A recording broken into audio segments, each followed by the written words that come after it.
Neville Goddard. Universo Quântico traz hoje a última parte do livro Sua Fé é Sua Fortuna, de 1941. Capítulo 14. Circuncisão. No qual também estáis circuncidados com a circuncisão não feita por mãos no despojar do corpo da carne, a circuncisão de Cristo. Colossenses 2, 11.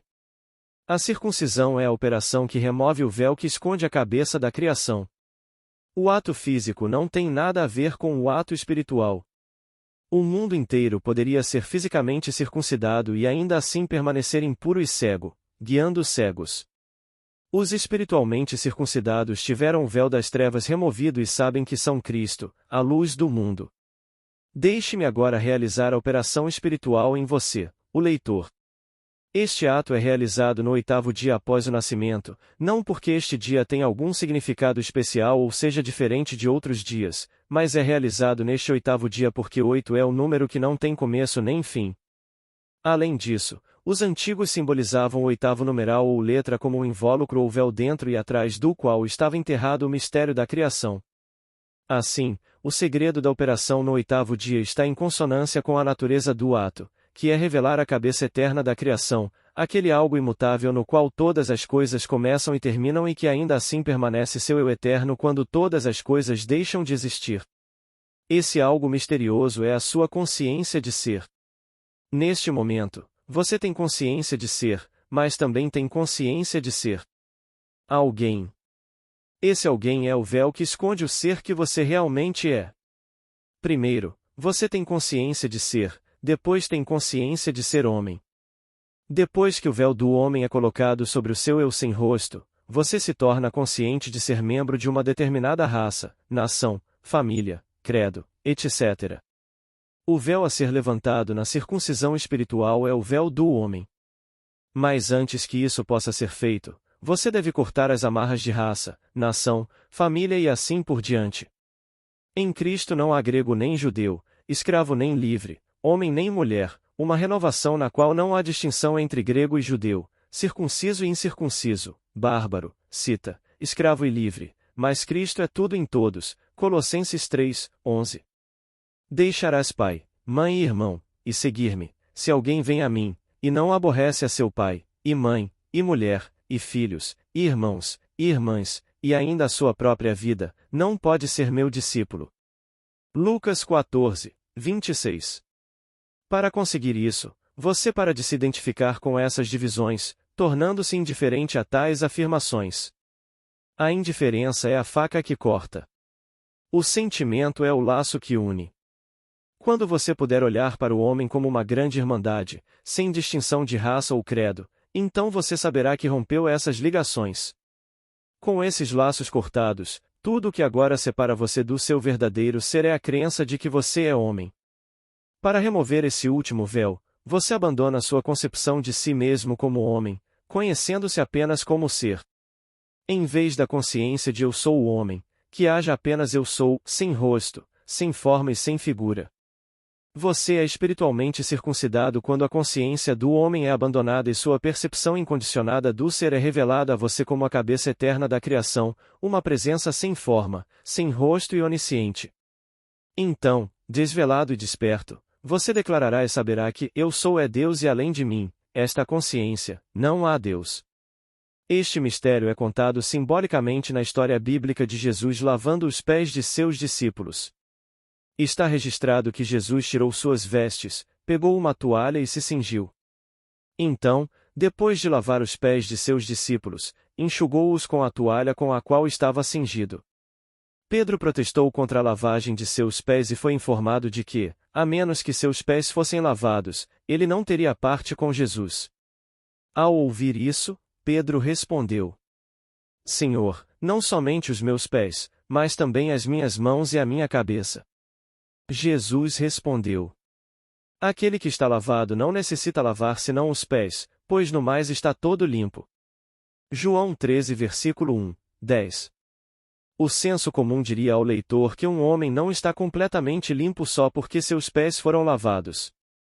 Portanto, ele deveria descartar essa história como fantástica ou então procurar seu significado oculto. Cada história da Bíblia é um drama psicológico que se desenrola na consciência do homem, e esta não é exceção. A lavagem dos pés dos discípulos é a história mística da circuncisão espiritual ou da revelação dos segredos do Senhor. Jesus é chamado de Senhor. É-lhe dito que o nome do Senhor é Eu sou, Jesus. Eu sou o Senhor, este é o meu nome. Isaías 42 versículo 8. A história afirma que Jesus estava nu, exceto por uma toalha que cobria seus lombos ou segredos. Jesus, ou Senhor, simboliza a sua consciência de ser cujos segredos estão ocultos pela toalha, a consciência do homem. O pé simboliza o entendimento que deve ser purificado de todas as crenças ou concepções humanas sobre si mesmo pelo Senhor. Quando a toalha é removida para secar os pés, os segredos do Senhor são revelados.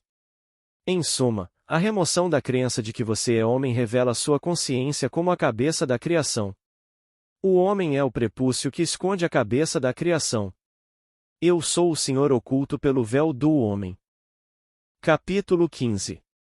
Intervalo de tempo. Não se turbe o vosso coração. Credes em Deus. Crede também em mim. Na casa de meu pai há muitas moradas. Se não fosse assim, eu vos teria dito: vou preparar-vos lugar. E, se eu for e vos preparar lugar, virei outra vez, e vos levarei para mim mesmo. Para que onde eu estou, estejais vós também. João 14 versículo 1, 3. Não se turbe o vosso coração, credes em Deus, crede também em mim. Na casa de meu pai há muitas moradas, se não fosse assim, eu vos teria dito: vou preparar-vos lugar. E, se eu for e vos preparar lugar, virei outra vez, e vos levarei para mim mesmo, para que onde eu estou, estejais vós também. O eu em quem você deve acreditar é a sua consciência, o eu sou, é Deus. É também a casa do Pai, contendo em si todos os estados concebíveis de consciência. Todo estado condicionado de consciência é chamado de mansão. Essa conversa acontece dentro de você. Seu eu sou, a consciência incondicionada, é o Cristo Jesus falando ao eu condicionado ou à consciência de John Smith. Eu sou João, de um ponto de vista místico, são dois seres, a saber, Cristo e João. Então vou preparar um lugar para você, passando do seu estado atual de consciência para o estado desejado. É uma promessa do seu Cristo ou da sua consciência do ser a sua concepção atual de si mesmo de que você deixará a sua consciência atual e se apropriará de outra. O homem é tão escravo do tempo que, se depois de se apropriar de um estado de consciência que agora não é visto pelo mundo e este, o estado apropriado, não se incorpora imediatamente, ele perde a fé em sua reivindicação invisível, imediatamente ele a abandona e retorna ao seu antigo estado estático de ser. Por causa dessa limitação do homem, descobri que é muito útil empregar um intervalo de tempo específico para fazer essa jornada até uma mansão preparada. Espere só um pouco. Jó 36, 2. Todos nós catalogamos os diferentes dias da semana, meses do ano e estações do ano. Com isso, quero dizer que você e eu já dissemos várias vezes: ora, hoje parece domingo, ou segunda-feira ou sábado. Também já dissemos, em pleno verão: ora, isso parece o outono do ano. Esta é uma prova concreta de que você e eu temos sentimentos específicos associados a esses diferentes dias, meses e estações do ano. Graças a essa associação, podemos, a qualquer momento, habitar conscientemente aquele dia ou estação que selecionamos. Não defina egoisticamente esse intervalo em dias e horas porque você está ansioso para recebê-lo, mas simplesmente permaneça na convicção de que ele está feito. O tempo, sendo puramente relativo, deve ser eliminado completamente e seu desejo será realizado. Essa capacidade de habitar qualquer ponto no tempo nos permite empregar o tempo em nossa viagem até a mansão desejada. Agora eu consciência vou a um ponto no tempo e lá preparo um lugar. Se eu for a tal ponto no tempo e preparar um lugar, retornarei a este ponto no tempo de onde parei, e eu os pegarei e os levarei comigo para aquele lugar que preparei, para que onde eu estou, vocês também possam estar. Deixe-me dar um exemplo dessa viagem. Suponha que você tivesse um desejo intenso. Como a maioria dos homens escravizados pelo tempo, você poderia sentir que não conseguiria realizar um desejo tão grande em um intervalo limitado. Mas, admitindo que todas as coisas são possíveis para Deus, acreditando que Deus é o eu dentro de você ou a sua consciência do ser, você pode dizer: como João, não posso fazer nada, mas como todas as coisas são possíveis para Deus e sei que Deus é minha consciência do ser, posso realizar meu desejo em pouco tempo. Como meu desejo será realizado, eu não sei como João, mas pela própria lei do meu ser eu sei que isso acontecerá. Com essa crença firmemente estabelecida, decida qual seria o intervalo de tempo relativo e racional no qual tal desejo poderia ser realizado. Mais uma vez, deixe-me lembrá-lo de não encurtar o intervalo de tempo porque você está ansioso para receber o seu desejo, faça dele um intervalo natural. Ninguém pode lhe dar um intervalo de tempo. Só você pode dizer qual seria o intervalo natural para você. O intervalo de tempo é relativo, ou seja, dois indivíduos não dariam a mesma medida de tempo para a realização de seus desejos. O tempo é sempre condicionado pela concepção que o homem tem de si mesmo. A confiança em si mesmo, determinada pela consciência condicionada, sempre encurta o intervalo de tempo. Se você estivesse acostumado a grandes realizações, daria a si mesmo um intervalo muito menor para realizar seu desejo do que o homem treinado na derrota. Se hoje fosse quarta-feira e você decidisse que seria bem possível realizar seu desejo de incorporar uma nova realização de si mesmo até domingo, então domingo seria o momento em que você visitaria. Para fazer esta visita, você deixa de lado a quarta-feira e deixa entrar o domingo. Isso se consegue simplesmente sentindo que é domingo. Comece a ouvir os sinos da igreja, comece a sentir a tranquilidade do dia e tudo que o domingo significa para você, sinta de fato que é domingo. Quando isso for alcançado, sinta a alegria de ter recebido aquilo que na quarta-feira era apenas um desejo. Sinta a emoção completa de tê-lo recebido e, então, retorne à quarta-feira, o momento no tempo que você deixou para trás. Ao fazer isso, você criou um vácuo na consciência ao passar de quarta-feira para domingo. A natureza, abominando vácuos, corre para preenchê-lo, moldando assim um molde à semelhança daquilo que você potencialmente cria, ou seja, a alegria de ter realizado o seu desejo definido. Ao retornar à quarta-feira, você estará cheio de uma expectativa alegre, porque terá estabelecido a consciência do que deve acontecer no domingo seguinte. Ao caminhar pelo intervalo de quinta, sexta e sábado, nada o perturba, independentemente das condições, porque você predeterminou o que seria no sábado e isso permanece uma convicção inalterável. Tendo ido à frente e preparado o lugar, você retornou a João e agora o está levando com você pelo intervalo de 3 dias para o lugar preparado, para que ele possa compartilhar sua alegria com você, pois onde eu estou, vocês também podem estar. Capítulo 16. O Deus Trino. E disse Deus: façamos o homem à nossa imagem, conforme a nossa semelhança. Gênesis 1, 26. Tendo descoberto que Deus é a nossa consciência do ser e que essa realidade imutável e incondicionada, o Eu Sou, é o único Criador, vejamos por que a Bíblia registra uma trindade como criadora do mundo. No versículo 26 do primeiro capítulo de Gênesis, está escrito: e disse Deus: façamos o homem à nossa imagem. As igrejas se referem a essa pluralidade de deuses como Deus Pai, Deus Filho e Deus Espírito Santo. Eles nunca tentaram explicar o que significa Deus Pai, Deus Filho e Deus Espírito Santo, pois estão no escuro em relação a esse mistério. O Pai, o Filho e o Espírito Santo são 3 aspectos ou condições da consciência incondicionada de ser chamado Deus. A consciência de ser precede a consciência de ser algo. Essa consciência incondicionada que precede todos os estados de consciência é Deus, Eu Sou. Os 3 aspectos condicionados ou divisões de si mesmo podem ser melhor descritos desta maneira. A atitude receptiva da mente é o aspecto que recebe impressões, e, portanto, pode ser comparada a um útero ou à mãe. O que causa a impressão é o aspecto masculino ou premente, portanto, é conhecido como pai. A impressão, com o tempo, torna-se uma expressão essa que é sempre a semelhança e a imagem da impressão, portanto, esse aspecto objetivado é dito ser o filho dando testemunho de seu pai e mãe. A compreensão desse mistério da Trindade permite que aquele que o compreende transforme completamente seu mundo e o molde ao seu próprio gosto. Aqui está uma aplicação prática deste mistério. Sente-se em silêncio e decida o que você mais gostaria de expressar ou possuir. Depois de decidir, feche os olhos e desvie completamente a atenção de tudo que possa impedir a realização do que deseja e então, assuma uma atitude mental receptiva e jogue o jogo da suposição, imaginando como se sentiria se agora realizasse o seu desejo. Comece a ouvir como se o espaço estivesse falando com você e lhe dizendo que agora você é aquilo que deseja ser.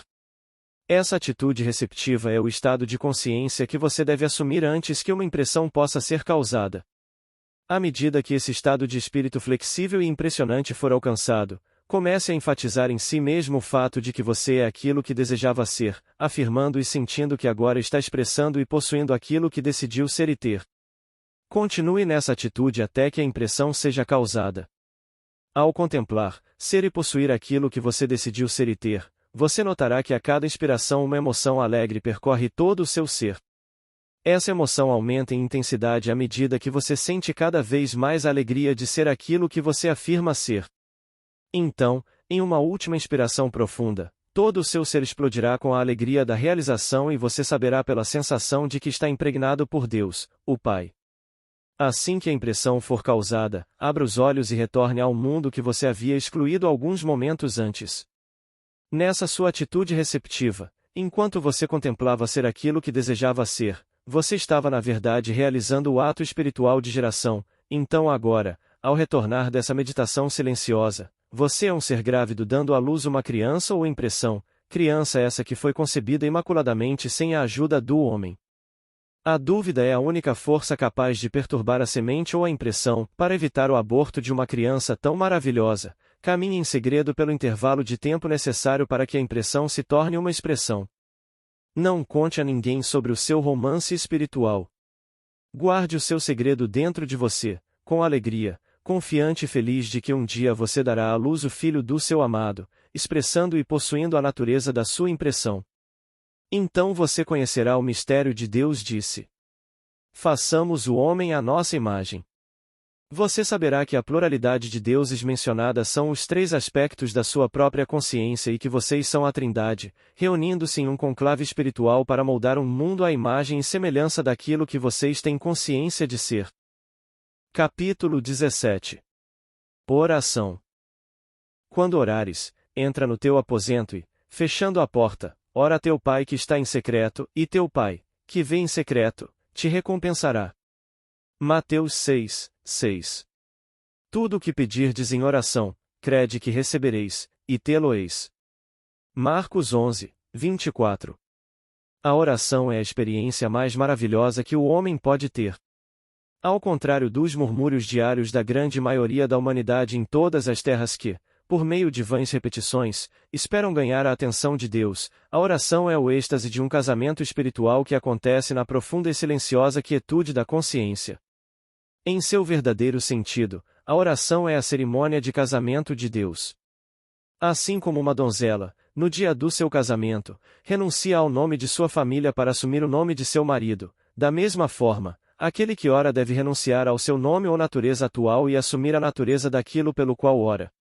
Os evangelhos instruíram claramente o homem quanto à realização desta cerimônia da seguinte maneira. Quando orardes, entrai em secreto, fechai a porta e vosso Pai, que vê em secreto, vos recompensará. Mateus 6, 6. A entrada é a entrada na câmara nupcial. Assim como ninguém, exceto os noivos, tem permissão para entrar em um aposento tão sagrado como a suíte nupcial na noite da cerimônia de casamento, da mesma forma, ninguém, exceto aquele que ora e aquilo por quem ora, tem permissão para entrar na hora sagrada da oração.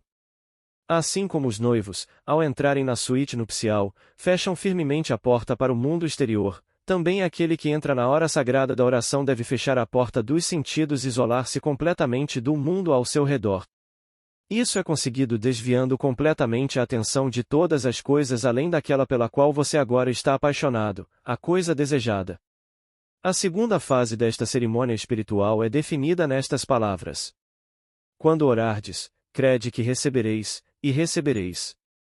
Ao contemplar alegremente ser e possuir aquilo que deseja ser e ter, você deu este segundo passo e, portanto, está realizando espiritualmente os atos de casamento e geração.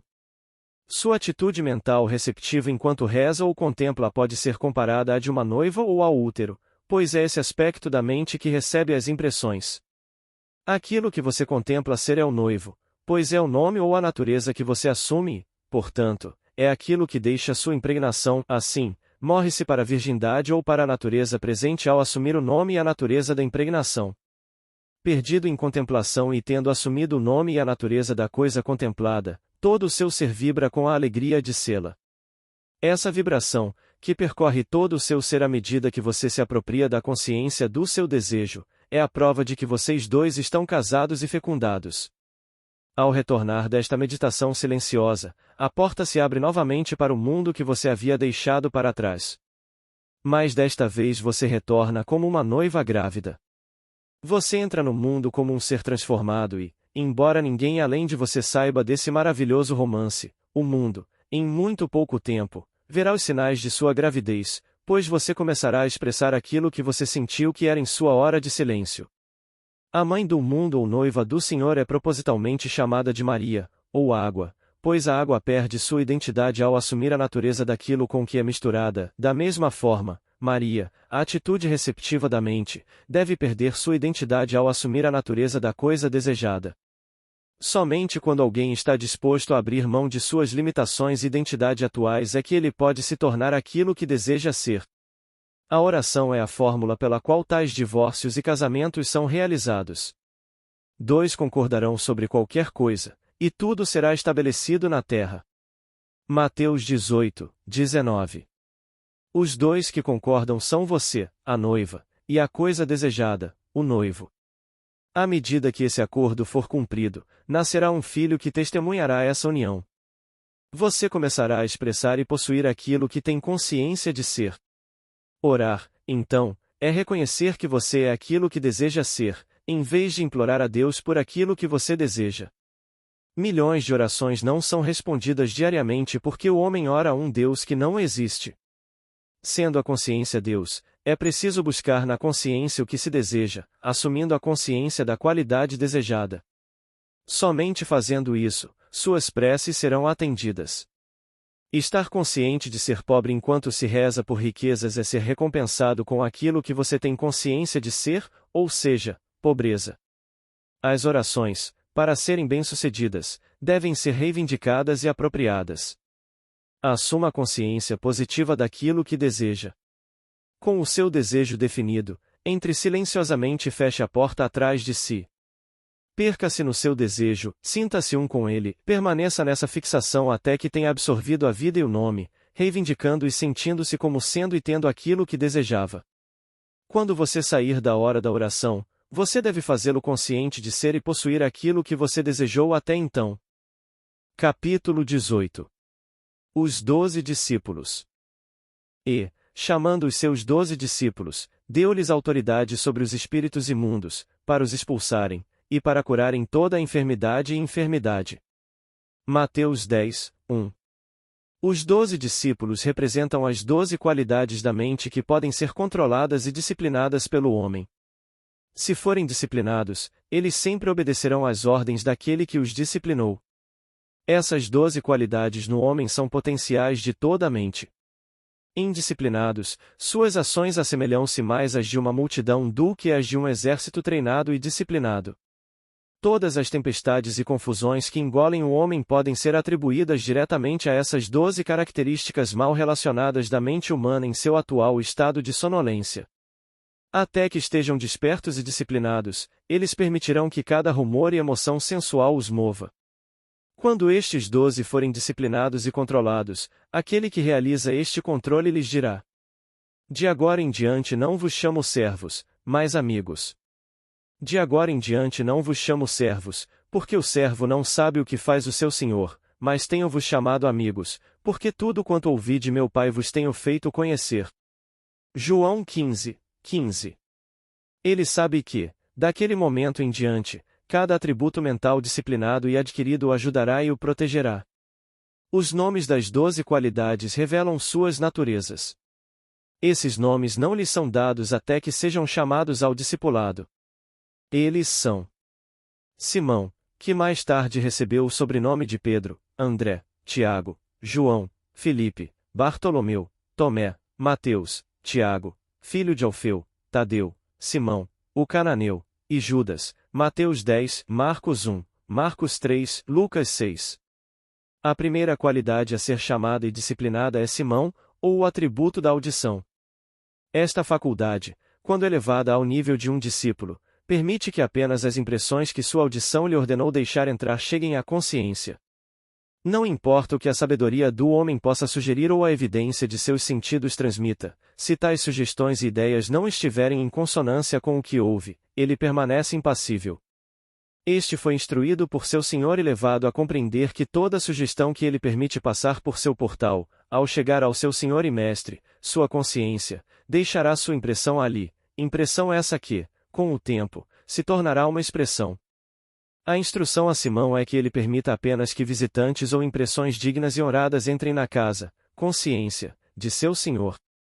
Nenhum erro pode ser encoberto ou escondido de seu mestre, pois cada expressão de vida revela ao seu senhor quem ele, consciente ou inconscientemente, acolheu. Quando Simão, por suas obras, prova ser um discípulo verdadeiro e fiel, então recebe o sobrenome de Pedro, ou a rocha, o discípulo inabalável, aquele que não pode ser subornado ou coagido por nenhum visitante. Ele é chamado por seu senhor de Simão Pedro, aquele que ouve fielmente os mandamentos de seu senhor e, além desses mandamentos, não ouve mais nada. Foi este Simão Pedro que descobriu que o Eu Sou era Cristo, e por sua descoberta recebeu as chaves do céu e se tornou a pedra fundamental sobre a qual o templo de Deus repousa. Os edifícios devem ter fundações firmes e somente a audição disciplinada pode, ao aprender que o Eu Sou é Cristo, permanecer firme e inabalável no conhecimento de que eu sou Cristo e fora de mim não há Salvador. A segunda qualidade a ser chamada para o discipulado é André, ou coragem. À medida que a primeira qualidade, a fé em si mesmo, é desenvolvida, ela automaticamente evoca sua irmã, a coragem. Fé em si mesmo, que não pede ajuda a ninguém, mas silenciosa e sozinha se apropria da consciência da qualidade desejada e, apesar da razão ou da evidência dos sentidos em contrário, continua fiel e pacientemente esperando, sabendo que sua reivindicação invisível, se sustentada, deve ser realizada. Tal fé desenvolve uma coragem e uma força de caráter que estão além dos sonhos mais loucos do homem indisciplinado, cuja fé está nas coisas visíveis. A fé do homem indisciplinado não pode realmente ser chamada de fé. Pois se os exércitos, os remédios ou a sabedoria do homem em que sua fé se baseia lhe forem tirados, sua fé e coragem também o serão.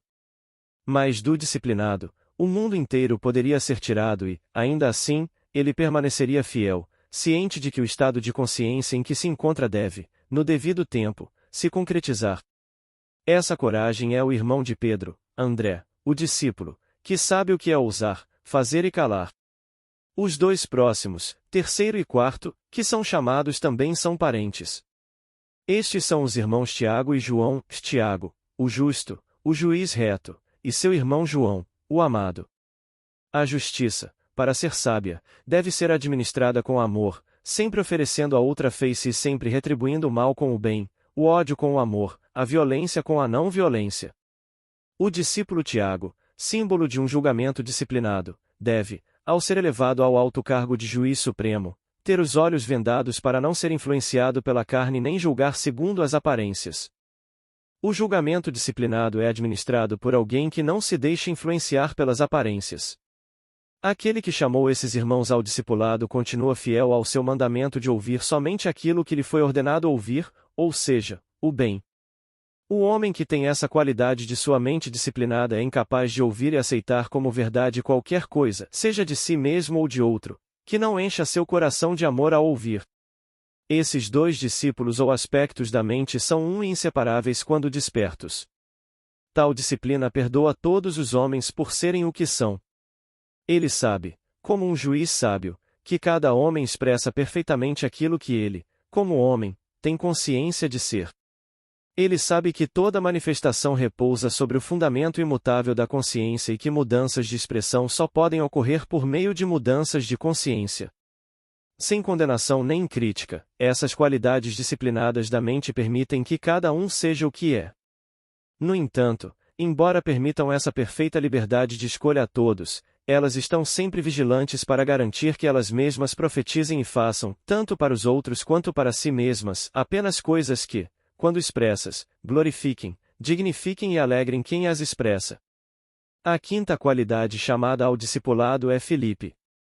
Este pediu para lhe ser mostrado o Pai. O homem desperto sabe que o Pai é o estado de consciência em que o homem habita, e que esse estado ou Pai só pode ser visto como é expresso. Ele sabe que é a imagem ou semelhança perfeita daquela consciência com a qual está identificado. Então ele declara: Ninguém jamais viu meu Pai, mas eu, o Filho, que habito em seu seio, o revelei. Ninguém jamais viu a Deus, o Deus unigênito que está no seio do Pai. Ele o explicou. João 1, 18. Portanto, quando vocês me veem, o Filho, veem meu Pai, pois eu venho para dar testemunho de meu Pai. Se vocês me conhecessem, também conheceriam meu Pai, e desde agora vocês o conhecem, e o têm visto. João 14, 7. Há tanto tempo estou convosco, e ainda não me conheces, Filipe? Quem me vê, vê o Pai, e como dizes então? Mostra-nos o Pai. Não creis que eu estou no Pai, e que o Pai está em mim? As palavras que eu vos digo, não as digo de mim mesmo, mas o Pai, que permanece em mim, é quem faz as obras. Crede-me que eu estou no Pai, e que o Pai está em mim, ou crede-me por causa das próprias obras. João 14 versículo 9, 11. Eu e meu Pai, a consciência e sua expressão, Deus e o homem, somos um. Este aspecto da mente, quando disciplinado, persiste até que ideias, ambições e desejos se tornem realidades corporificadas.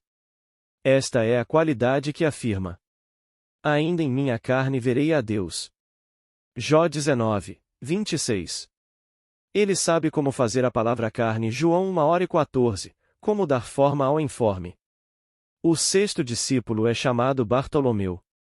Essa qualidade é a faculdade imaginativa, qualidade da mente que, quando desperta, distingue o indivíduo das massas. Uma imaginação desperta coloca aquele que assim desperta muito acima do homem comum, dando-lhe a aparência de um farol em um mundo de escuridão. Nenhuma qualidade separa tanto o homem do homem quanto a imaginação disciplinada. Esta é a separação do joio do trigo. Aqueles que mais contribuíram para a sociedade foram nossos artistas, cientistas, inventores e outros com imaginações vívidas. Se uma pesquisa fosse feita para determinar a razão pela qual tantos homens e mulheres aparentemente educados fracassam nos anos posteriores à faculdade, ou se ela fosse feita para determinar a razão dos diferentes poderes de ganho das massas, não haveria dúvidas de que a imaginação desempenhou um papel importante.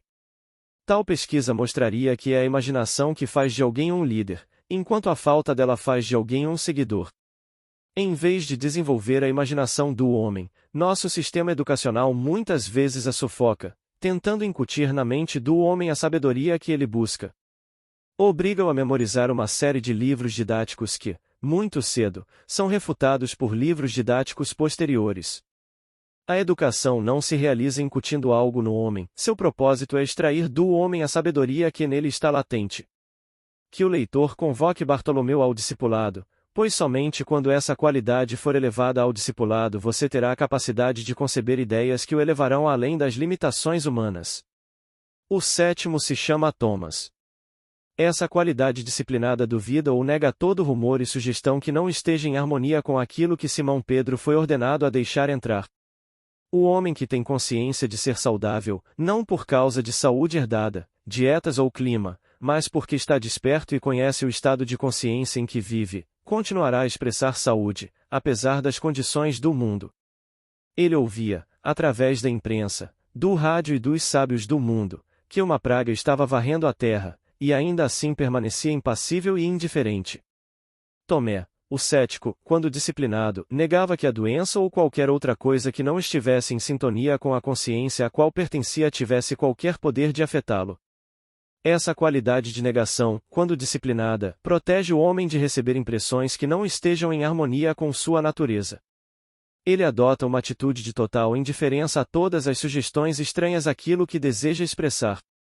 A negação disciplinada não é uma luta ou um conflito, mas sim indiferença total. Mateus, o oitavo, é dom de Deus. Essa qualidade da mente revela os desejos do homem como dádivas de Deus. O homem que chamou este discípulo à existência sabe que cada desejo do seu coração é uma dádiva do céu e que ele contém tanto o poder quanto o plano de sua autoexpressão. Tal homem jamais questiona a maneira como ela se expressa. Ele sabe que o plano de expressão nunca é revelado ao homem, pois os caminhos de Deus são inescrutáveis. Romanos 11, 33. Ele aceita plenamente seus desejos como presentes já recebidos e segue seu caminho em paz, confiante de que eles se manifestarão. O nono discípulo é chamado Tiago, filho de Alfeu. Esta é a qualidade do discernimento. Uma mente clara e ordenada é a voz que chama este discípulo à existência. Esta faculdade percebe o que não é revelado aos olhos do homem.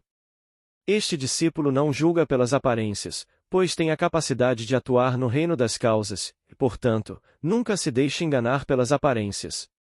Clarividência é a faculdade que é despertada quando esta qualidade é desenvolvida e disciplinada, não a clarividência das sessões mediúnicas, mas a verdadeira clarividência ou visão clara do místico. Ou seja, este aspecto da mente tem a capacidade de interpretar o que é visto. Discernimento ou a capacidade de diagnosticar é a qualidade de Tiago, filho de Alfeu. Tadeu, o 10º, é o discípulo do louvor, uma qualidade que lamentavelmente falta ao homem indisciplinado. Quando essa qualidade de louvor e ação de graças está desperta dentro do homem, ele anda com as palavras obrigado, Pai, sempre em seus lábios. Ele sabe que sua gratidão pelas coisas que não se veem abre as janelas do céu e permite que dádivas além de sua capacidade de receber sejam derramadas sobre ele. O homem que não é grato pelas coisas recebidas provavelmente não receberá muitos presentes da mesma fonte. Até que essa qualidade da mente seja disciplinada, o homem não verá o deserto florescer como a rosa. Louvor e gratidão são para as dádivas invisíveis de Deus, os desejos de cada um, o que a chuva e o sol são para as sementes invisíveis no seio da terra. A 11ª qualidade é Simão de Canaã. Uma boa frase-chave para este discípulo é ouvir boas novas. Simão de Canaã, ou Simão da terra que mana leite e mel, quando chamado ao discipulado, é a prova de que aquele que invoca essa faculdade tornou-se consciente da vida abundante.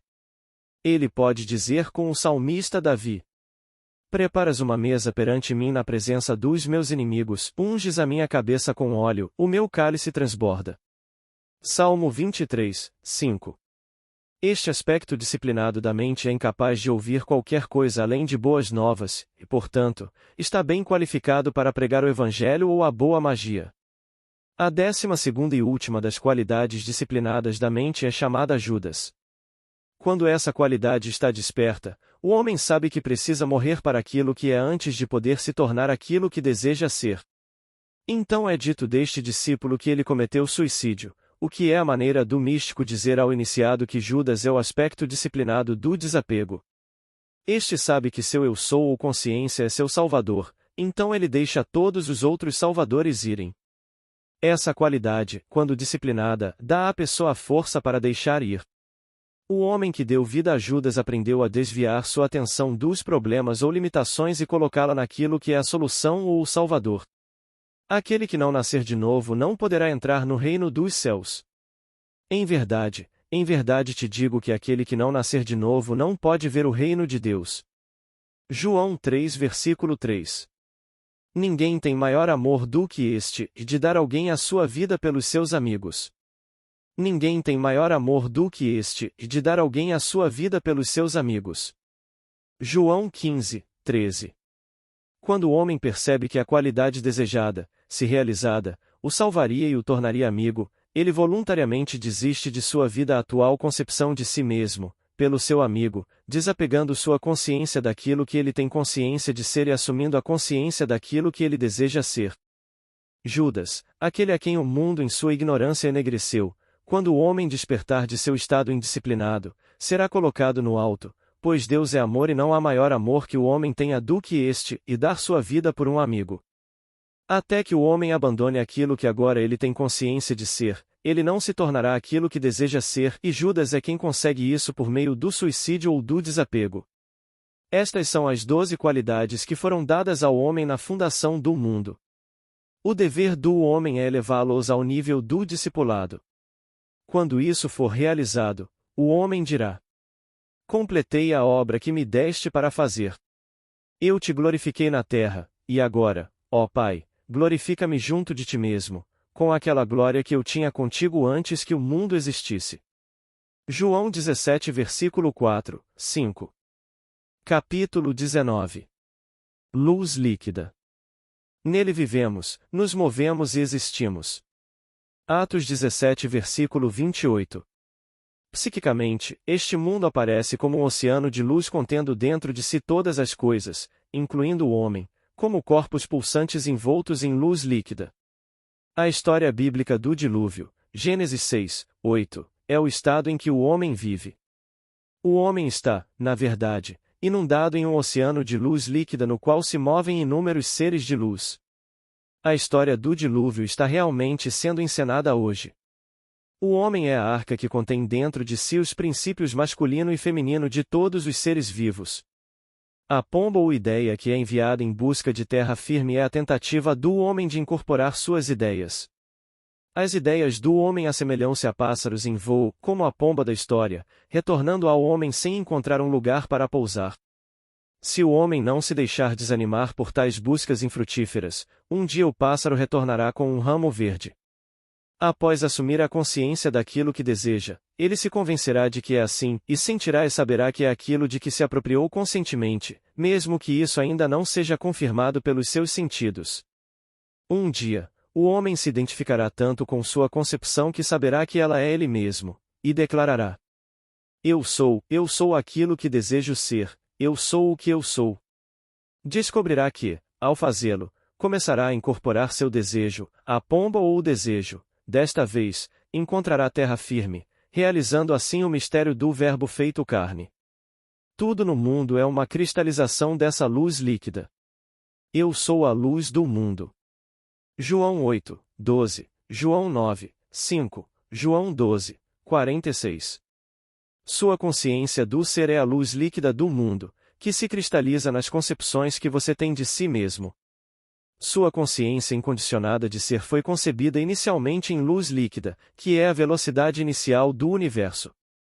Todas as coisas, das vibrações ou expressões de vida mais elevadas às mais baixas, nada mais são do que as diferentes vibrações de velocidades dessa velocidade inicial, ouro, prata, ferro, madeira, carne etc., são apenas diferentes expressões ou velocidades dessa substância única, e a luz líquida. Todas as coisas são luz líquida cristalizada, a diferenciação ou infinidade de expressão é causada pelo desejo do concebedor de se conhecer. Sua concepção de si mesmo determina automaticamente a velocidade necessária para expressar aquilo que você concebeu que seria. O mundo é um oceano de luz líquida em inúmeros estados diferentes de cristalização. Capítulo 20. O sopro da vida. Então o Senhor Deus formou o homem do pó da terra e soprou em suas narinas o fôlego de vida, e o homem se tornou um ser vivente. Gênesis 2 versículo 7. Assim como não sabes qual é o caminho do Espírito, nem como se formam os ossos no ventre daquela que está grávida, assim também não sabes as obras de Deus, que faz todas as coisas. Assim como não sabes como o fôlego da vida entra nos membros de uma criança dentro do ventre de sua mãe, também não entendes como Deus, que fez todas as coisas, opera. Eclesiastes 11, 5. E aconteceu depois destas coisas que o filho da mulher, dona da casa, adoeceu, e a sua enfermidade se agravou tanto, que nele não ficou alento. 1 Reis 17, 17. Então ele, Eliseu, subiu, e deitou-se sobre o menino, e pôs a sua boca sobre a boca dele, e os seus olhos sobre os seus olhos, e as suas mãos sobre as suas mãos, e se estendeu sobre o menino, e a carne do menino aqueceu. 2 Reis 4 versículo 34. Mas, depois dos 3 dias e meio, o Espírito de vida, vindo de Deus, entrou neles, e eles se puseram em pé, e grande temor caiu sobre os que os observavam. Apocalipse 11 versículo 11. O profeta Elias ou Eliseu realmente ressuscitou o filho morto da viúva? Esta história, assim como todas as outras histórias da Bíblia, é um drama psicológico que acontece na consciência do homem. A viúva simboliza cada homem e mulher no mundo, a criança morta representa os desejos e ambições frustrados do homem, enquanto o profeta Elias ou Eliseu simboliza o poder de Deus dentro do homem, ou a consciência do homem sobre o ser. A história nos conta que o profeta tirou a criança morta do seio da viúva e a carregou para um quarto superior. Ao entrar nesse quarto superior, fechou a porta atrás deles, colocando a criança sobre uma cama, soprou-lhe a vida, retornando à mãe, entregou-lhe a criança e disse: Mulher, teu filho vive. Eis que teu filho vive. 1 Reis 17, 23 e 2 Reis 4, 36. Os desejos do homem podem ser simbolizados pela criança morta. O simples fato de ele desejar é uma prova positiva de que a coisa desejada ainda não é uma realidade viva em seu mundo. Ele tenta de todas as maneiras possíveis transformar esse desejo em realidade, torná-lo vivo, mas descobre no final que todas as tentativas são infrutíferas. A maioria dos homens não tem consciência da existência do poder infinito dentro deles como profeta. Eles permanecem indefinidamente com uma criança morta nos braços, sem perceber que o desejo é a indicação positiva de capacidades ilimitadas para sua realização. Que o homem reconheça um dia que sua consciência é um profeta que dá vida a tudo que ele tem consciência de ser, e ele fechará a porta de seus sentidos para seu problema e fixará sua atenção somente naquilo que deseja, sabendo que, ao fazer isso, seus desejos certamente serão realizados. Ele descobrirá que o reconhecimento é o sopro da vida, pois perceberá, ao afirmar conscientemente que agora está expressando ou possuindo tudo o que deseja ser ou ter, que estará soprando o sopro da vida em seu desejo. A qualidade reivindicada para o desejo, de uma forma desconhecida para ele, começará a se mover e se tornará uma realidade viva em seu mundo. Sim, o profeta Elias ou Eliseu vive para sempre como a consciência ilimitada do ser do homem, a viúva como sua consciência limitada do ser e a criança como aquilo que ela deseja ser. Capítulo 21. Daniel na cova dos leões. O teu Deus, a quem tu serves continuamente, ele te livrará. Daniel 6 versículo 16. A história de Daniel é a história de todo homem. Está registrado que Daniel, enquanto estava trancado na cova dos leões, virou as costas para os animais famintos e com o olhar voltado para a luz que vinha do alto, orou ao Deus único.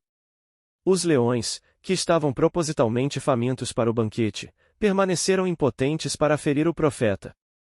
A fé de Daniel em Deus era tão grande que finalmente lhe trouxe a liberdade e a nomeação para um alto cargo no governo de seu país.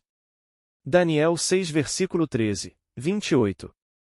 Esta história foi escrita para instruí-lo na arte de se libertar de qualquer problema ou prisão no mundo. A maioria de nós, ao nos encontrarmos na cova dos leões, nos preocuparíamos apenas com os leões, não pensaríamos em nenhum outro problema no mundo inteiro além do dos leões. No entanto, somos informados de que Daniel lhes deu as costas e olhou para a luz que era Deus. Se pudéssemos seguir o exemplo de Daniel enquanto ameaçados por qualquer desastre terrível, como leões, pobreza ou doença, se, como Daniel, pudéssemos desviar nossa atenção para a luz que é Deus, nossas soluções seriam igualmente simples. Por exemplo, se você estivesse preso, ninguém precisaria lhe dizer que o que você deveria desejar é liberdade.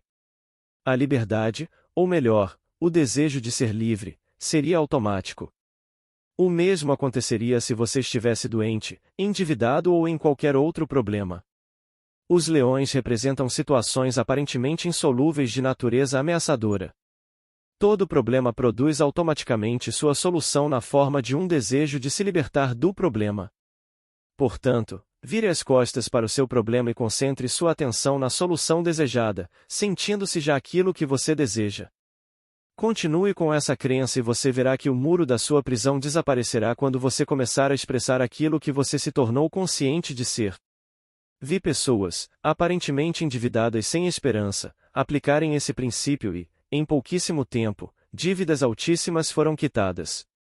Também vi pessoas que os médicos haviam descartado como incuráveis aplicarem esse princípio e, em um tempo incrivelmente curto, suas doenças ditas incuráveis desapareceram sem deixar cicatrizes.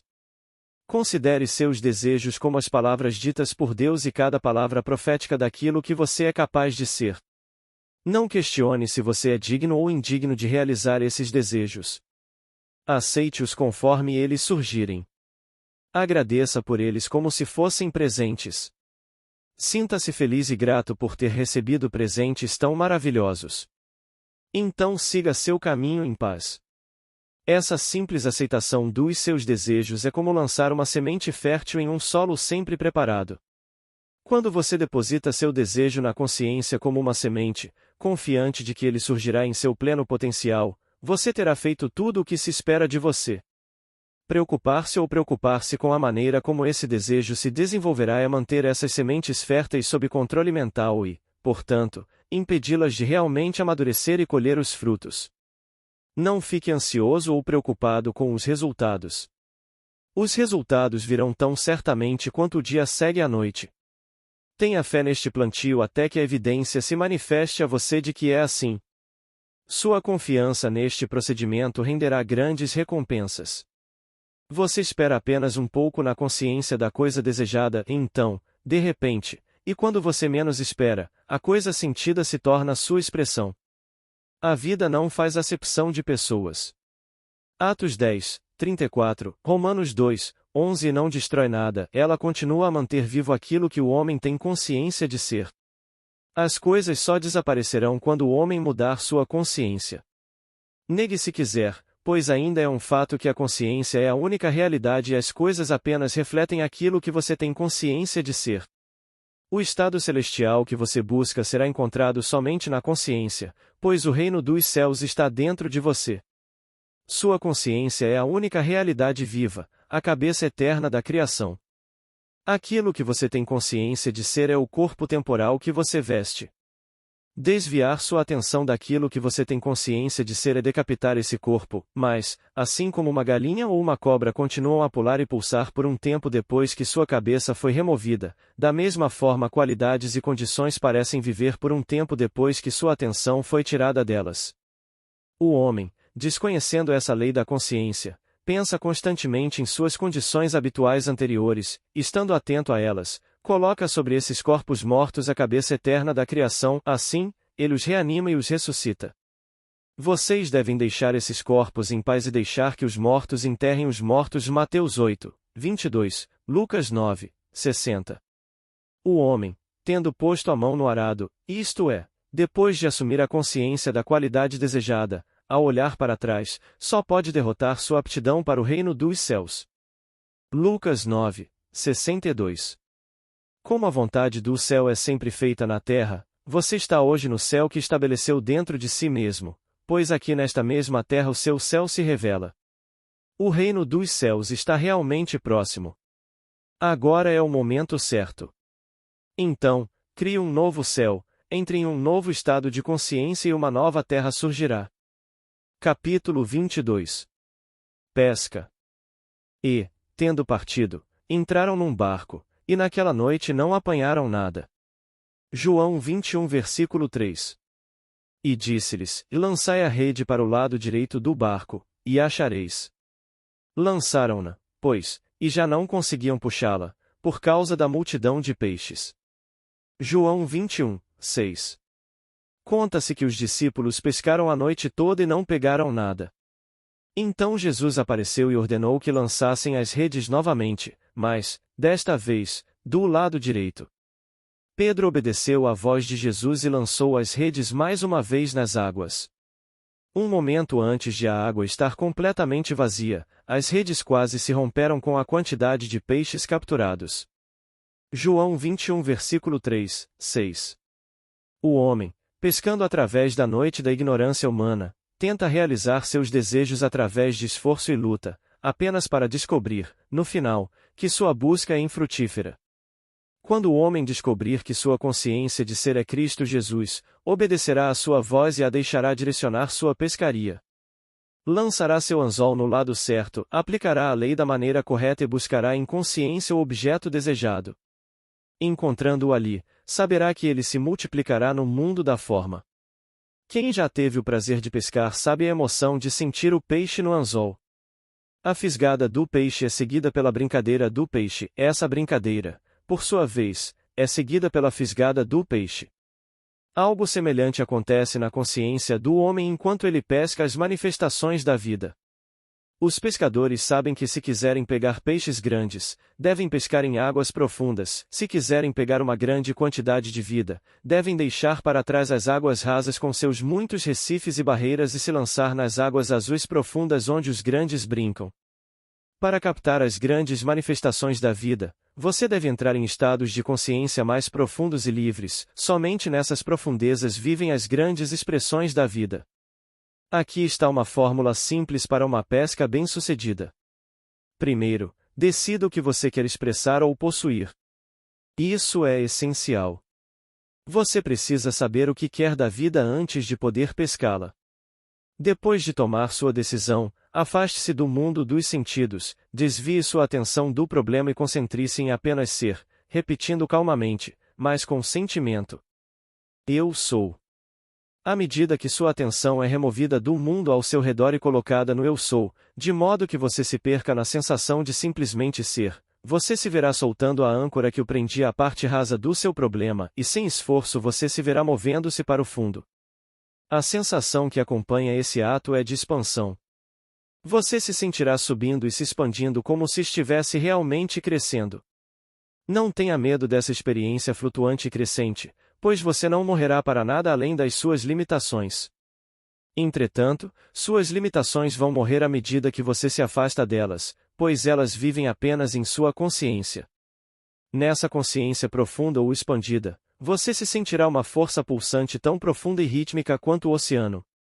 Essa sensação expandida é o sinal de que você está agora nas águas azuis profundas onde nadam os grandes peixes. Suponha que os peixes que você decidiu pescar fossem saúde e liberdade. Você começa a pescar nessa profundidade pulsante sem forma de si mesmo em busca dessas qualidades ou estados de consciência, sentindo eu sou saudável, eu sou livre. Você continua afirmando e sentindo-se saudável e livre até que a convicção de que você é assim o possui. À medida que a convicção nasce dentro de você, de modo que todas as dúvidas desaparecem e você sabe e sente que está livre das limitações do passado, você saberá que fisgou esses peixes. A alegria que percorre todo o seu ser ao sentir que você é aquilo que desejava ser é igual à emoção do pescador ao fisgar seu peixe. Agora vem a brincadeira do peixe. Isso é realizado retornando ao mundo dos sentidos. Ao abrir os olhos para o mundo ao seu redor, a convicção e a consciência de que você é saudável e livre devem estar tão estabelecidas dentro de você que todo o seu ser vibra de antecipação. Então, à medida que você caminha pelo intervalo de tempo necessário para que as coisas sentidas se incorporem, você sentirá uma emoção secreta ao saber que em pouco tempo aquilo que nenhum homem vê, mas aquilo que você sente e sabe que é, será alcançado. Num momento em que você não pensa mais, enquanto caminha fielmente nesta consciência, você começará a expressar e possuir aquilo que você tem consciência de ser e possuir, experimentando com o pescador a alegria de fisgar o grande peixe. Agora, vá e pesque as manifestações da vida lançando suas redes no lado direito. Capítulo 23. Seja ouvidos que ouvem. Ponde estas palavras em vossos ouvidos. Porque o Filho do Homem está para ser entregue nas mãos dos homens. Lucas 9, 44. Grave estas palavras em seus ouvidos, pois o Filho do Homem está para ser entregue nas mãos dos homens. Não sejam como aqueles que têm olhos que não veem e ouvidos que não ouvem. Deixe que essas revelações penetrem profundamente em seus ouvidos, pois depois que o Filho, ideia, for concebido, o homem com seus falsos valores, razão, tentará explicar o porquê e o porquê da expressão do Filho e, ao fazê-lo, o fará em pedaços. Depois que os homens concordarem que uma determinada coisa é humanamente impossível e, portanto, impossível de ser feita, deixem que alguém realize a coisa impossível. Os sábios que disseram que isso não poderia ser feito começarão a lhe dizer por que e como isso aconteceu. Depois que todos eles tiverem rasgado o manto sem costura. João 19 versículo 23, causa da manifestação, estarão tão distantes da verdade quanto estavam quando a proclamaram impossível. Enquanto o homem procurar a causa da expressão em lugares diferentes daquele que a expressa, ele procurará em vão. Por milhares de anos, o homem ouviu: Eu sou a ressurreição e a vida. João 11, 25. Nenhuma manifestação vem a mim sem que eu a atraia. João 6, 44. Mas o homem não quer acreditar. Ele prefere acreditar em causas externas a si mesmo. No momento em que aquilo que não era visto se torna visto, o homem está pronto para explicar a causa e o propósito de seu aparecimento. Assim, o Filho do Homem, ideia que deseja manifestação, está sendo constantemente destruído pelas mãos do homem, explicação razoável ou sabedoria. Agora que sua consciência lhe é revelada como causa de toda expressão, não retorne à escuridão do Egito com seus muitos deuses. Só existe um Deus.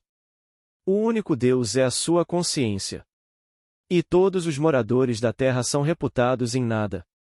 E segundo a sua vontade ele opera com o exército do céu e entre os moradores da terra, e não há quem lhe possa deter a mão, nem lhe diga: que fazes? Todos os moradores da terra são reputados em nada, mas segundo a sua vontade ele opera com o exército do céu e entre os moradores da terra, e não há quem lhe possa desviar a mão, nem lhe diga: que fizeste? Daniel 4, 35.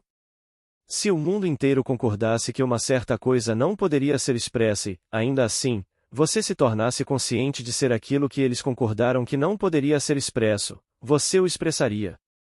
Sua consciência nunca pede permissão para expressar aquilo que você tem consciência de ser. Ela o faz naturalmente sem esforço, apesar da sabedoria humana e de toda oposição. Não saudeis a ninguém pelo caminho. Não leveis cinto, nem sacola, nem sapatos, e não saudeis ninguém pelo caminho. Lucas 10 versículo 4, 2 Reis 4, 29. Isto não é uma ordem para ser insolente ou hostil, mas um lembrete para não reconhecer um superior, para não ver em ninguém uma barreira para sua expressão. Ninguém pode deter você ou questionar sua capacidade de expressar aquilo que você tem consciência de ser. Não julgueis segundo a aparência das coisas, porque tudo é como nada aos olhos de Deus.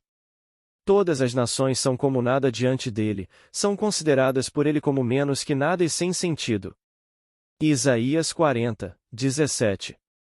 Quando os discípulos, através de seu julgamento das aparências, viram a criança louca.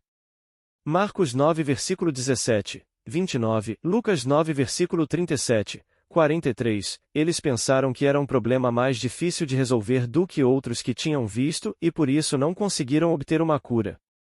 Ao julgar pelas aparências, eles se esqueceram de que todas as coisas eram possíveis para Deus. Mateus 19, 26, Marcos 10, 27. Hipnotizados como estavam pela realidade das aparências, eles não conseguiam sentir a naturalidade da sanidade.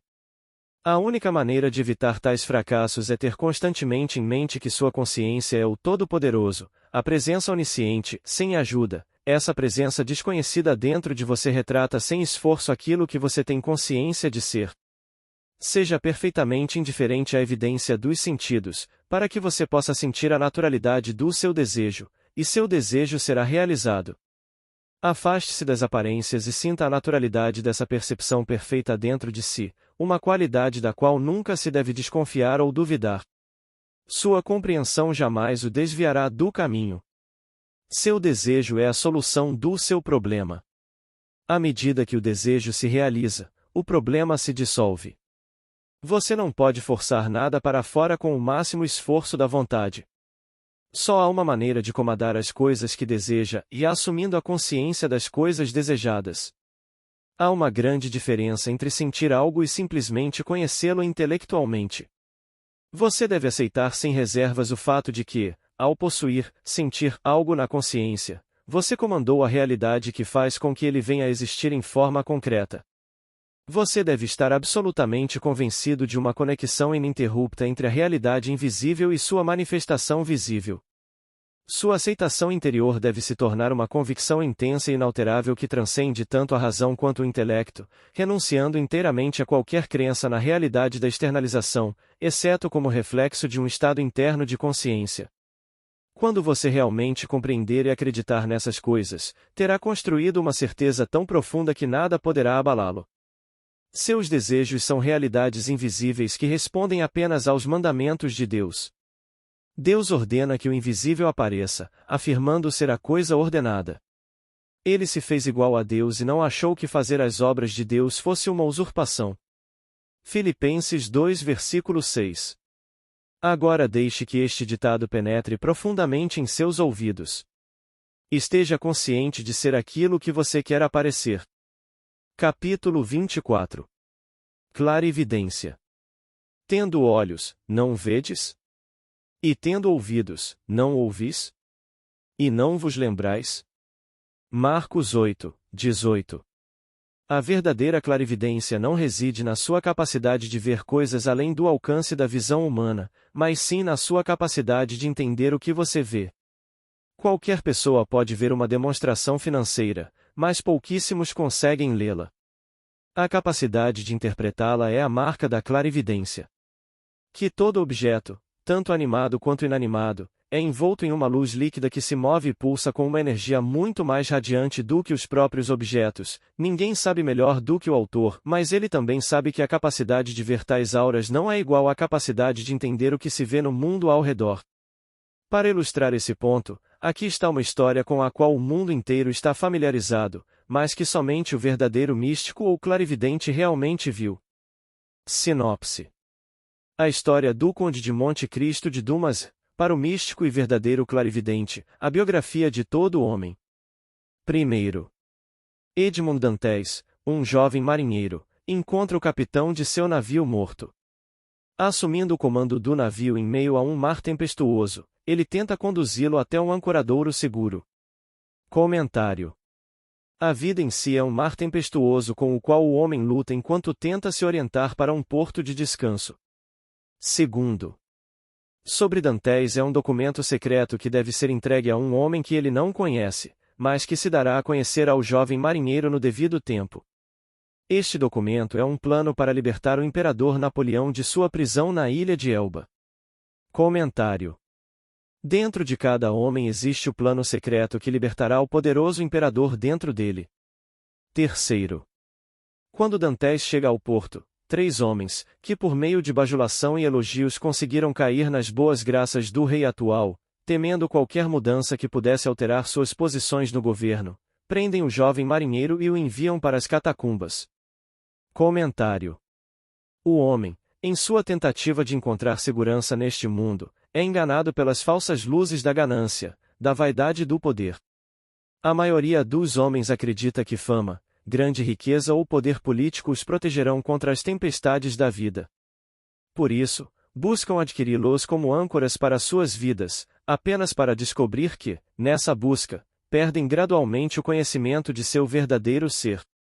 Se o homem deposita sua fé em coisas que não sejam ele mesmo, aquilo em que sua fé está depositado destruirá com o tempo. Nesse momento, ele será como alguém aprisionado em confusão e desespero. Quarto.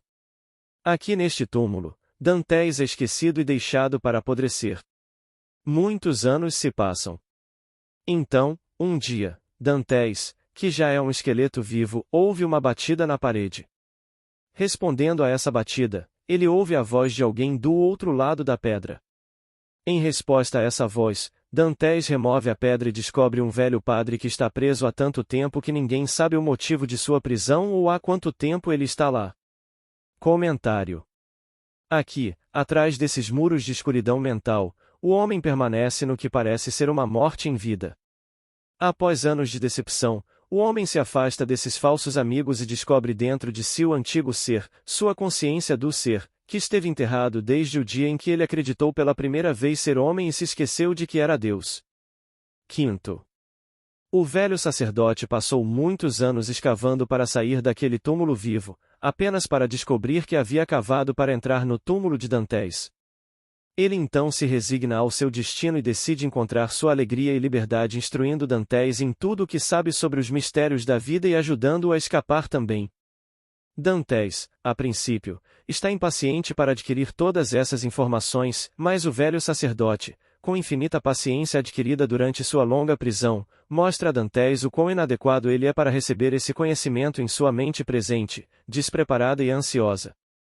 Assim, com calma filosófica, ele lentamente revela ao jovem os mistérios da vida e do tempo. Comentário. Esta revelação é tão maravilhosa que, quando o homem a ouve pela primeira vez, deseja adquiri-la de uma só vez, mas descobre que, após incontáveis anos dedicados à crença de ser humano, esqueceu-se tão completamente de sua verdadeira identidade que agora é incapaz de absorver essa lembrança de uma só vez. Ele também descobre que só pode fazê-lo na proporção em que abandona todos os valores e opiniões humanas. Sexto. À medida que Dantes amadurece sob as instruções do velho sacerdote, este se vê cada vez mais presente na consciência de Dantes. Finalmente, ele transmite a Dantes seu último resquício de sabedoria, tornando-o competente para assumir cargos de confiança.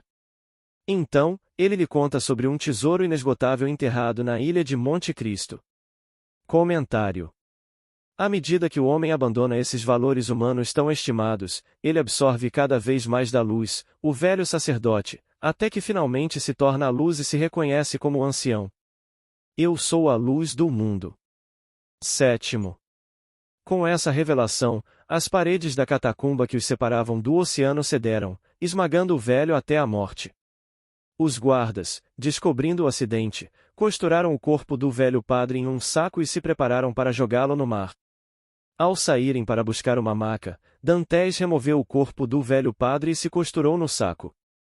Os guardas, alheios à mudança de corpos e acreditando que ele era o velho, jogaram Dantes na água. Comentário. O fluxo de sangue e água na morte do velho sacerdote é comparável ao fluxo de sangue e água do lado de Jesus quando os soldados romanos o perfuraram, o fenômeno que sempre ocorre no nascimento, aqui simbolizando o nascimento de uma consciência superior. Oitavo. Dantes liberta-se do saco, vai à ilha de Monte Cristo e descobre o tesouro enterrado. Então, munido dessa riqueza fabulosa e dessa sabedoria sobre-humana, ele descarta sua identidade humana de Edmond Dantes e assume o título de Conde de Monte Cristo. Comentário.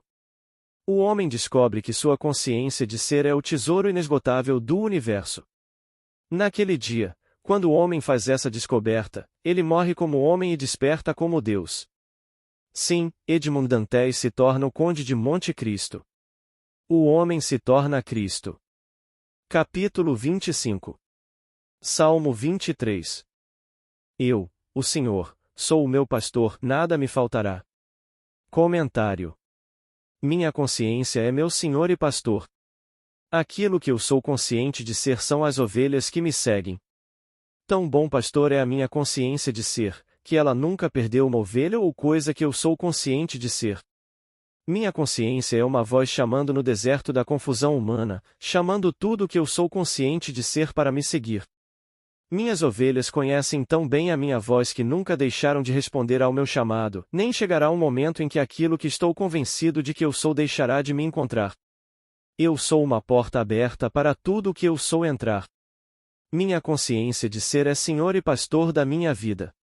Agora sei que nunca precisarei de provas ou me faltará a evidência daquilo que tenho consciência de ser. Sabendo disso, me tornarei consciente de ser grandioso, amoroso, rico, saudável e de todos os outros atributos que admiro. Segundo. Ele me faz repousar em pastos verdejantes. Comentário. Minha consciência de ser amplia tudo o que tenho consciência de ser, então há sempre uma abundância daquilo que tenho consciência de ser. Não faz diferença o que o homem tem consciência de ser, ele o encontrará brotando eternamente em seu mundo. À medida do Senhor, a concepção que o homem tem de si mesmo, está sempre pressionada, abalada e transbordando. Terceiro. Ele me guia junto às águas tranquilas. Comentário. Não há necessidade de lutar por aquilo que tenho consciência de ser, pois tudo o que tenho consciência de ser será levado a mim tão facilmente quanto um pastor leva seu rebanho às águas tranquilas de uma fonte tranquila. Quarto. Ele restaura a minha alma, guia-me pelas veredas da justiça por amor do seu nome. Comentário. Agora que minha memória foi restaurada, de modo que sei que eu sou o Senhor e que fora de mim não há Deus, meu reino foi restaurado. Meu reino, que foi desmembrado no dia em que acreditei em poderes além de mim, agora está totalmente restaurado. Agora que sei que minha consciência de ser é Deus, farei o uso correto desse conhecimento, tornando-me consciente de ser aquilo que desejo ser. Quinto. Sim, ainda que eu ande pelo vale da sombra da morte, não temerei mal algum, porque tu estás comigo, a tua vara e o teu cajado me consolam. Comentário. Sim, embora eu caminhe por toda a confusão e as opiniões mutáveis dos homens, não temerei mal algum, pois descobri que a consciência é aquilo que causa confusão. Tendo-a restaurado, em meu próprio caso, ao seu devido lugar e dignidade, eu, apesar da confusão, retratarei aquilo que agora tenho consciência de ser. E a própria confusão ecoará e refletirá minha própria dignidade. Sexto. Preparas uma mesa perante mim na presença dos meus inimigos, unges a minha cabeça com óleo, o meu cálice transborda. Comentário. Diante da aparente oposição e do conflito, terei sucesso, pois continuarei a representar a abundância que agora tenho consciência de ser. Minha cabeça, consciência, continuará a transbordar com a alegria de ser Deus. Sétimo. Certamente que a bondade e a misericórdia me seguirão todos os dias da minha vida e habitarei na casa do Senhor para sempre. Comentário. Porque agora estou consciente de ser bom e misericordioso, sinais de bondade e misericórdia são compelidos a me seguir todos os dias da minha vida, pois continuarei a habitar na casa, ou consciência, de ser Deus, bom, para sempre. Capítulo 26. Getsemane. Então chegou Jesus com eles a um lugar chamado Getsemane, e disse aos discípulos: Sentem-se aqui, enquanto eu vou ali orar. Mateus 26, 36. Um romance místico maravilhoso é contado na história de Jesus no jardim do Getsemane, mas o homem não conseguiu ver a luz de sua simbologia e interpretou erroneamente essa união mística como uma experiência agonizante na qual Jesus implorou em vão ao seu Pai para mudar seu destino. Getsemane é, para o místico, o jardim da criação, o lugar na consciência para onde o homem vai para realizar seus objetivos definidos.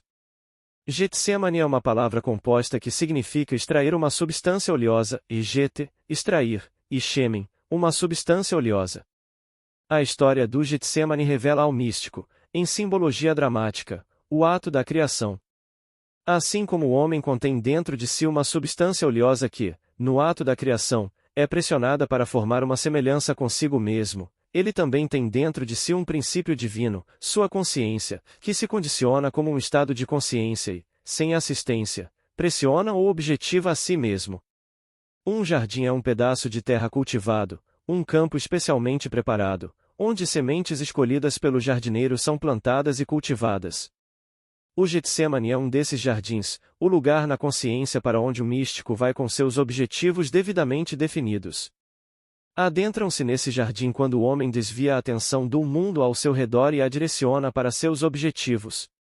Os desejos esclarecidos do homem são sementes que contêm o poder e os planos de autoexpressão e, assim como as sementes dentro do homem, estas também estão enterradas dentro de uma substância oleosa, uma atitude mental alegre e grata. À medida que o homem contempla ser e possuir aquilo que deseja ser e possuir, ele inicia o processo de pressionar ou o ato espiritual da criação. Essas sementes são extraídas e plantadas quando o homem se perde em um estado selvagem e louco de alegria, sentindo e reivindicando conscientemente ser aquilo que antes desejava ser. Desejos expressos ou pressionados resultam na passagem daquele desejo específico. O homem não pode possuir uma coisa e ainda desejar possuí-la ao mesmo tempo. Assim, à medida que se apropria conscientemente da sensação de ser a coisa desejada, esse desejo de ser a coisa desaparece, é realizado. A atitude receptiva da mente, sentindo e recebendo a impressão de ser a coisa desejada, é o solo fértil ou útero que recebe a semente, objetivo definido.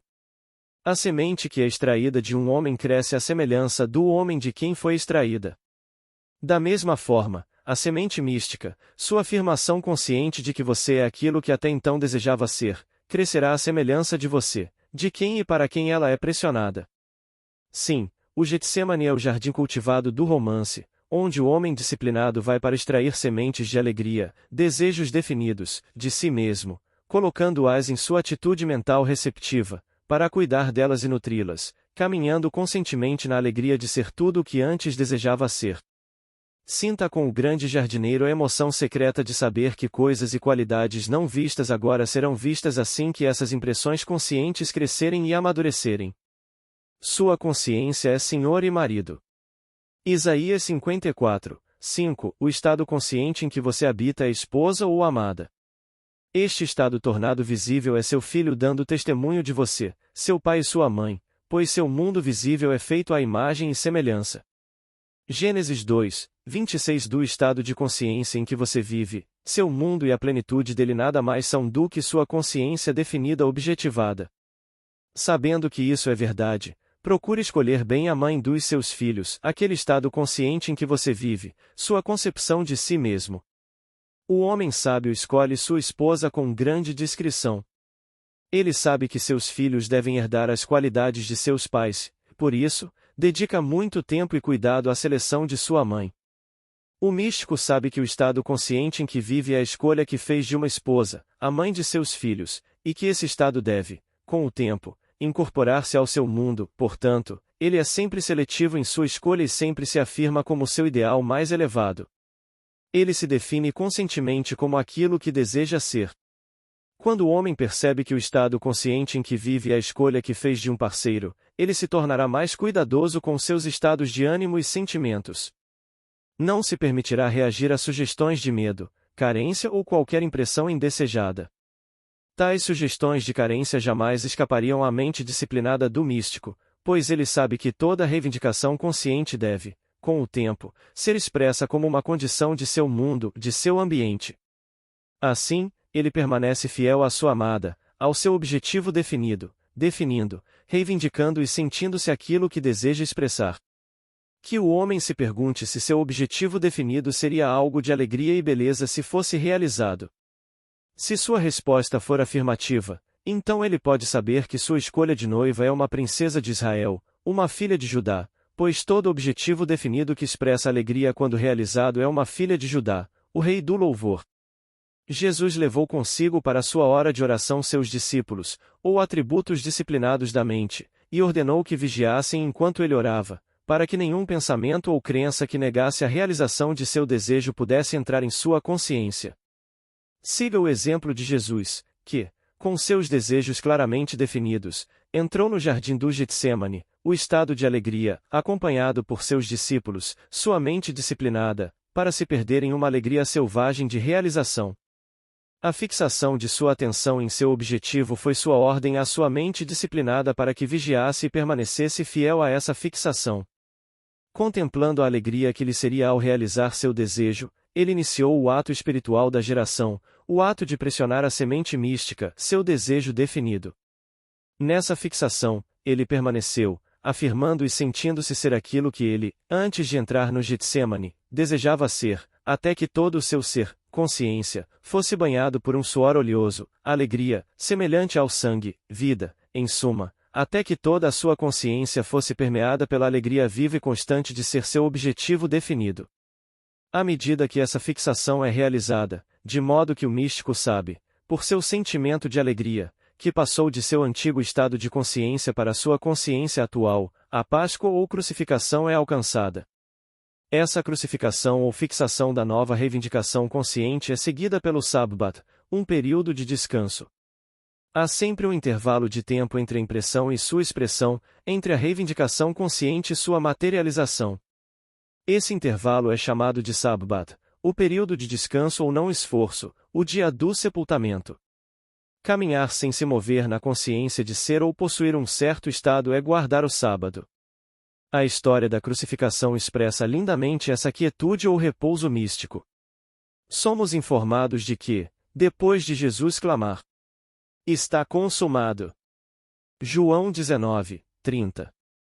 Ele foi colocado em um túmulo. Lá, permaneceu por todo o sábado. Quando o novo estado ou consciência for apropriado, de modo que você se sinta, por essa apropriação, fixo e seguro no conhecimento de que está terminado, então você também gritará: "Está terminado!" E entrará no túmulo ou no sábado, um intervalo de tempo no qual você caminhará impassível na convicção de que sua nova consciência deve ser ressuscitada, tornada visível. A Páscoa, o dia da ressurreição, cai no primeiro domingo após a lua cheia em Áries. A razão mística para isso é simples. Uma área definida não se precipitará em forma de chuva até que atinja o ponto de saturação. Da mesma forma, o estado em que você vive não se expressará até que o todo seja permeado pela consciência de que assim é, está consumado. Seu objetivo definido é o estado imaginário, assim como o Equador é a linha imaginária que o Sol deve atravessar para marcar o início da primavera. Este estado, como a Lua, não tem luz nem vida em si, mas refletirá a luz da consciência ou do Sol. Eu sou a luz do mundo. Mateus 5, 14, João 8, 12, João 9, 5, João 12, 46. Eu sou a ressurreição e a vida. João 11, 25. Assim como a Páscoa é determinada pela lua cheia em Áries, a ressurreição de sua reivindicação consciente também é determinada pela plena consciência de sua reivindicação, por realmente viver como essa nova concepção. A maioria dos homens não consegue ressuscitar seus objetivos porque não consegue permanecer fiel ao seu novo estado definido até que essa plenitude seja alcançada. Se o homem tivesse em mente o fato de que não pode haver Páscoa ou dia de ressurreição antes da lua cheia, ele perceberia que o estado para o qual ele conscientemente passou será expresso ou ressuscitado somente depois que ele permanecer no estado de ser seu objetivo definido. Até que todo o seu ser se emocione com a sensação de realmente ser sua reivindicação consciente, de viver conscientemente neste estado de ser, e somente desta forma, o homem ressuscitará ou realizará seu desejo. Capítulo 27. Uma fórmula para a vitória. Todo lugar que pisar a planta do vosso pé, isso vô-lo tenho dado. Josué 1 versículo 3. A maioria das pessoas conhece a história de Josué capturando a cidade de Jericó.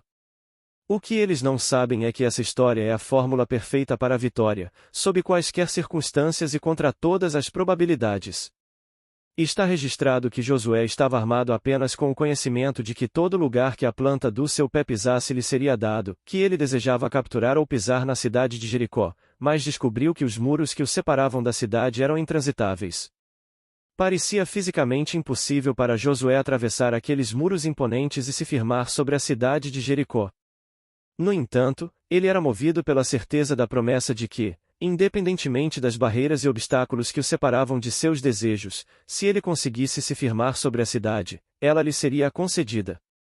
O livro de Josué registra ainda que, em vez de lutar contra o gigantesco problema da muralha, Josué empregou os serviços da prostituta Raabe e a enviou como espiã à cidade. Quando Raabe entrou em sua casa, que ficava no meio da cidade, Josué, que estava firmemente bloqueado pelos muros intransponíveis de Jericó, tocou sua trombeta 7 vezes.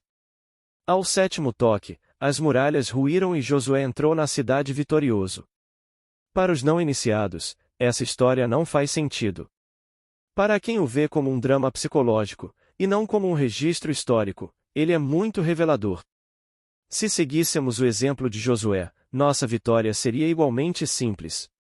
Josué simboliza para você, o leitor, seu estado atual, a cidade de Jericó simboliza seu desejo ou objetivo definido. As muralhas de Jericó simbolizam os obstáculos entre você e a realização dos seus objetivos. O pé simboliza a compreensão, colocar a sola do pé em um lugar específico indica a fixação de um estado psicológico definido. Raab, a espiã, é a sua capacidade de viajar secreta ou psicologicamente para qualquer lugar no espaço. A consciência não conhece fronteiras. Ninguém pode impedi-lo de residir psicologicamente em qualquer ponto ou estado no tempo ou no espaço. Independentemente das barreiras físicas que o separam do seu objetivo, você pode, sem esforço ou ajuda de ninguém, aniquilar o tempo, o espaço e as barreiras. Assim, você pode habitar, psicologicamente, o estado desejado. Assim, embora você não consiga pisar fisicamente em um estado ou cidade, você sempre pode pisar psicologicamente em qualquer estado desejado. Por pisar psicologicamente, quero dizer que você pode agora, neste momento, fechar os olhos, e após visualizar ou imaginar um lugar ou estado diferente do seu atual, sentir que está naquele lugar ou estado. Você pode sentir essa condição tão real que, ao abrir os olhos, fica surpreso ao descobrir que não está fisicamente ali. Uma prostituta, como você sabe, dá a todos os homens o que eles lhe pedem.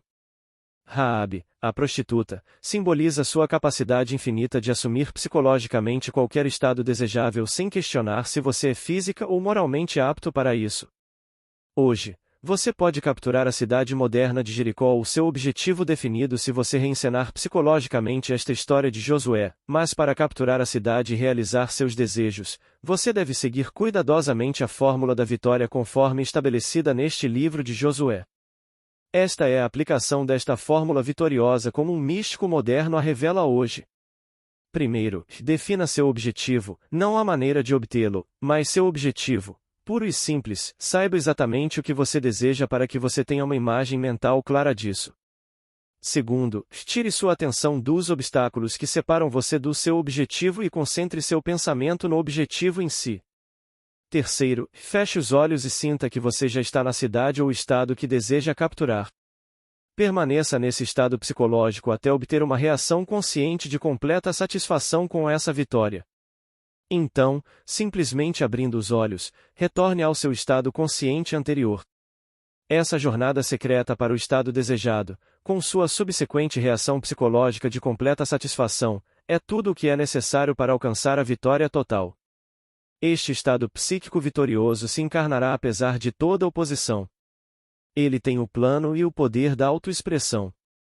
Deste ponto em diante, siga o exemplo de Josué, que, após permanecer psicologicamente no estado desejado até receber uma reação consciente completa de vitória, não fez nada mais para alcançar essa vitória do que tocar 7 vezes sua trombeta. O sétimo toque simboliza o sétimo dia, um período de quietude ou descanso, o intervalo entre os estados subjetivo e objetivo, um período de gravidez ou expectativa alegre. Essa quietude não é a quietude do corpo, mas sim a quietude da mente, uma passividade perfeita, que não é indolência, mas uma quietude viva nascida da confiança nesta lei imutável da consciência. Aqueles que não estão familiarizados com essa lei ou fórmula para a vitória, ao tentar acalmar suas mentes, só conseguem adquirir uma tensão silenciosa, que nada mais é do que ansiedade comprimida. Mas você, que conhece essa lei, descobrirá que, após capturar o estado psicológico que seria seu se já estivesse vitoriosamente e realmente entrincheirado naquela cidade, avançará em direção à realização física de seus desejos. Você fará isso sem dúvidas ou medo, num estado de espírito firme no conhecimento de uma vitória pré-arranjada. Você não terá medo do inimigo, porque o resultado foi determinado pelo estado psicológico que precedeu a ofensiva física, e todas as forças do céu e da terra não podem impedir o cumprimento vitorioso desse estado. Permaneça no estado psicológico definido como seu objetivo até sentir a emoção da vitória. Então, com a confiança nascida do conhecimento desta lei, observe a realização física do seu objetivo. Ponha-se, fique quieto e observe a salvação da lei que está com você.